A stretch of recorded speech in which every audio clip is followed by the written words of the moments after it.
Assalamualaikum warahmatullahi wabarakatuh. Anak-anakku semua, bagaimana kabarnya hari ini? Semoga kita semua dalam keadaan sehat dan selalu dalam lindungan Allah Subhanahu wa Ta'ala. Amin. Baiklah anak-anakku, pada kesempatan kali ini kita akan belajar bersama-sama berkaitan dengan meneladani sifat-sifat mulia para Rasul Allah Subhanahu wa Ta'ala. Baiklah, kita awali yang pertama, pengertian iman kepada Rasul. Beriman kepada Rasul yaitu meyakini dengan sepenuh hati bahwa Allah mengutus para Rasul-Nya untuk menyampaikan wahyu kepada umat-Nya. Tugas para Rasul. Ada 4 tugas para Rasul. Yang pertama, pembawa ajaran tauhid yang benar. Kemudian yang kedua, pembawa kabar gembira. Yang ketiga, pemberi peringatan. Dan yang keempat, membina kehidupan manusia agar menerapkan akhlak yang mulia.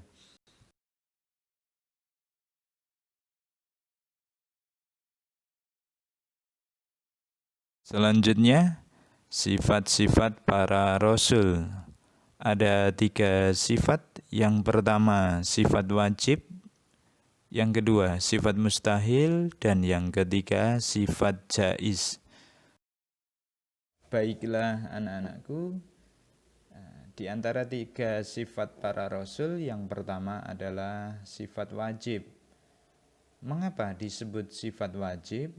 Karena sifat ini wajib atau pasti dimiliki para Rasul. Sehingga dengan sifat ini akan memudahkan para Rasul dalam menjalankan tugas-tugasnya. Nah, apa saja yang termasuk sifat wajib? Nah, biar mudah mengingat, bisa kita singkat dengan istilah staf. Atau mungkin yang pengen membuat istilah lain bisa dengan kata fas. Ya. Silahkan. Yang pertama, kalau kita singkat dengan staf, sidik, artinya berkata benar. Kemudian yang kedua, tablik, artinya menyampaikan. Yang ketiga, amanah, artinya dapat dipercaya. Dan yang ketiga, fatonah, artinya cerdas. Anak-anakku, selain sifat wajib, Rasul juga memiliki sifat mustahil. Apa yang dimaksud sifat mustahil? Sifat mustahil adalah sifat-sifat yang tidak mungkin ada pada diri Rasul. Kenapa tidak mungkin? Karena Rasul itu bersifat maksum atau selalu dijaga Allah Subhanahu wa Ta'ala. Sehingga tidak mungkin Rasul memiliki sifat-sifat tercela atau buruk. Nah, sifat mustahil bisa kita singkat ya untuk mempermudah mengingat dengan istilah K3B. Ada awalan hurufnya K3 dan B-nya 1. Yang pertama kazib, artinya dusta atau bohong. Ya, Rasul tidak mungkin memiliki sifat ini. Yang kedua, khianat atau tidak dapat dipercaya. Yang ketiga, kitman atau menyembunyikan. Dan yang terakhir, baladah atau artinya bodoh.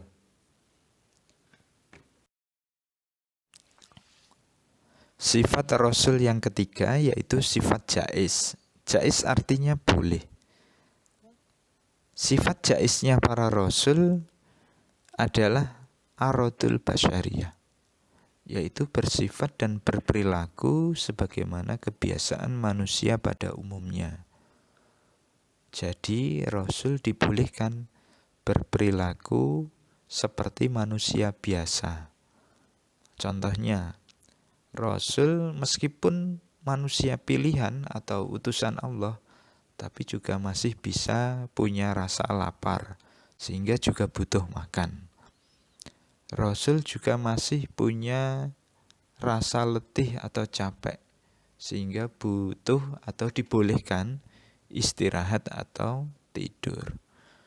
Nah, anak-anakku, itu tadi materi-materi berkaitan dengan sifat-sifat para rasul. Ada 3 sifat, sifat wajib, sifat mustahil, dan sifat jaiz.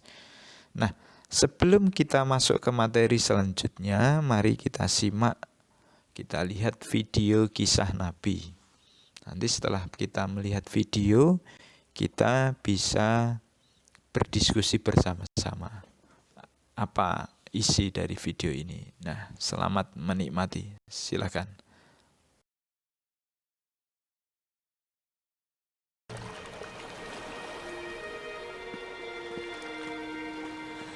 Bagaimana bisa kita menuju Gunung Tuhan kalau dihalangi Laut Merah?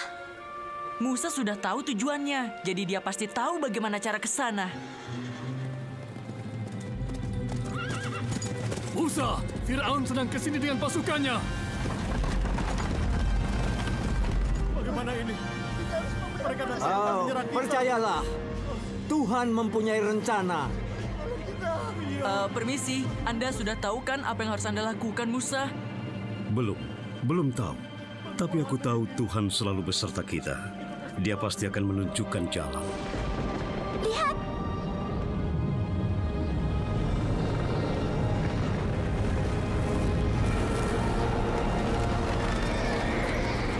Apa yang terjadi? Tetap maju!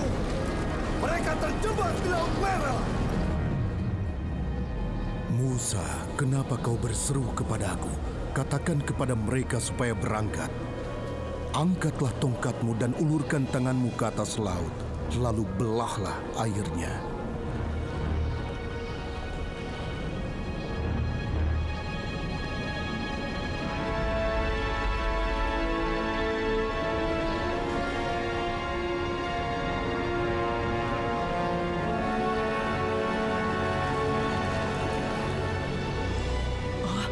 Astaga, Kamu lihat itu?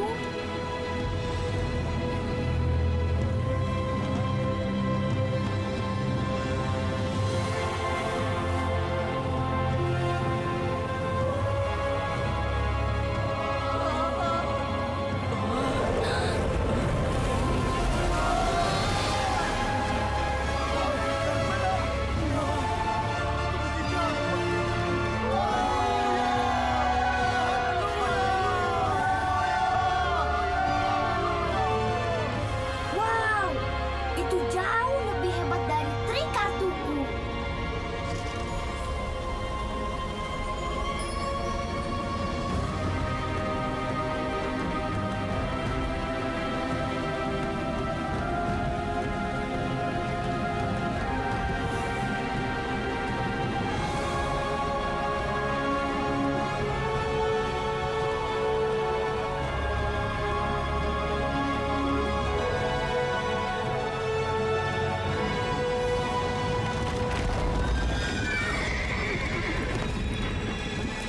Perbuatan dewa apa lagi? Apa yang kalian tunggu? Kejar mereka!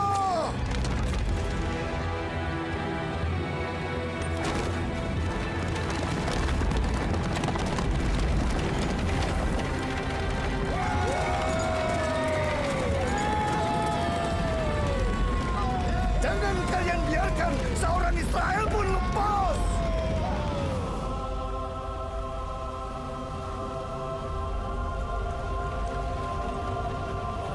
apa semuanya sudah sampai? Semoga saja. Karena itu pasukan Firaun.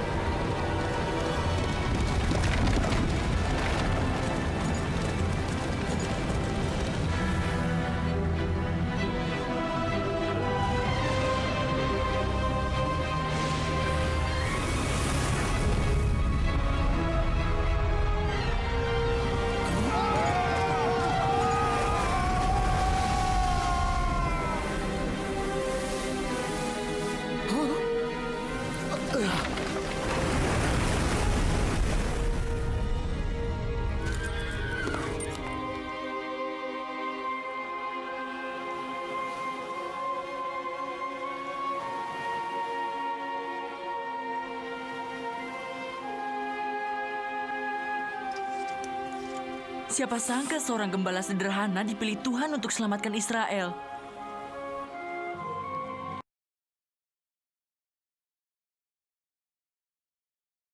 Baiklah anak-anakku, sudah kita saksikan video kisah Nabi Musa membelah laut.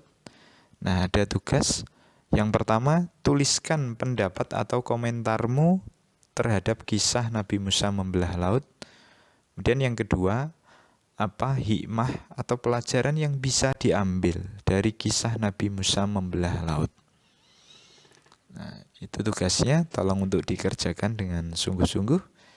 Dan untuk sementara pertemuan kita sampai di sini dulu. Semoga pelajaran hari ini, ilmu yang kita dapatkan hari ini bermanfaat. Dan saya akhirul kalam. Assalamualaikum warahmatullahi wabarakatuh.